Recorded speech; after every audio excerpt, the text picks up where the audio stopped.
Apakah sering berbicara dengan diri sendiri bisa dianggap ODGJ? Dan pernahkah kalian melihat ada orang yang sering berbicara pada dirinya sendiri? Atau mungkin kamu sendiri pernah berbicara pada diri kalian sendiri? Sebelum kita lanjutkan, jangan lupa klik subscribe, klik share, aktifkan tombol loncengnya, dan berikan komentar kalian di kolom komentar ya guys.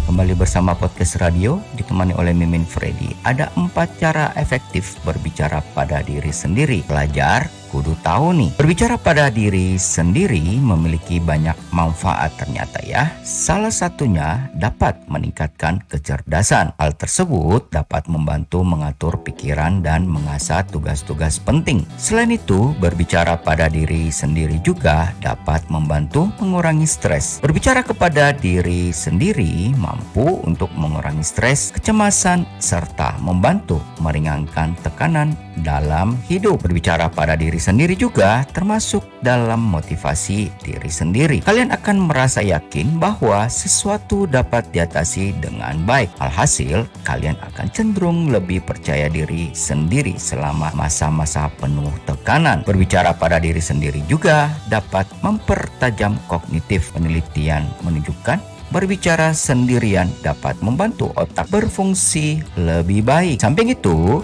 para psikolog menemukan fenomena berbicara sendiri pada balita berkaitan dengan keterampilan motorik dan kemampuan melakukan hal-hal rumit. Bagaimana cara efektif berbicara sendiri? Berikut adalah penjelasan cara efektif berbicara sendiri yang dikutip dalam sebuah laman Nurse Unai. Yang pertama, ucapkanlah kata-kata positif ketika berbicara pada diri sendiri. Jangan memberikan kritik kepada diri kalian sendiri guys, meskipun kritik yang membangun. Kritik dapat berdampak pada motivasi dan kepercayaan diri kalian. Kalian dapat mengemas ulang negatif self-talk, misalnya ketika gagal melakukan sesuatu. Coba apresiasi atas apa yang sudah dilakukan. Nomor 2, memberikan pertanyaan. Cara efektif untuk memulai berbicara pada diri sendiri adalah memberikan pertanyaan. Hal ini dapat membantu kita melihat apa yang sedang ingin dicapai atau dipahami, sehingga langkah selanjutnya dapat menjadi lebih tertata dan terbayang. Dengan bertanya pada diri sendiri juga dapat membantu menemukan jawaban ketika kalian paham betul dengan situasi apa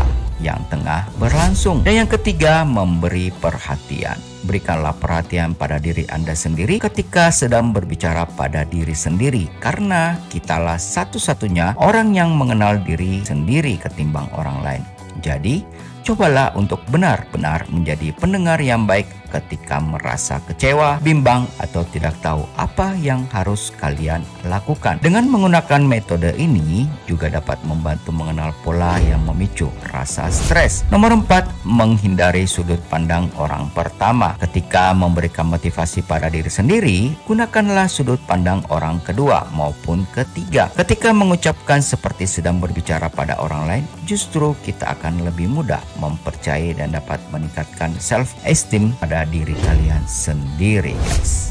Demikian podcast kita hari ini tentang 4 cara efektif berbicara pada diri sendiri. Kalian harus tahu seperti yang sudah disampaikan tadi, ternyata banyak dampak positifnya. Jika kalian punya pendapat berbeda, silakan tulis komentar kalian di kolom komentar. Mungkin yang lainnya bisa saling bertanggapan sehingga dapat menambah wawasan kita. Jangan lupa juga dukung kami dengan mengklik tombol subscribe-nya dan aktifkan tombol notifikasinya. Dan sampai jumpa guys.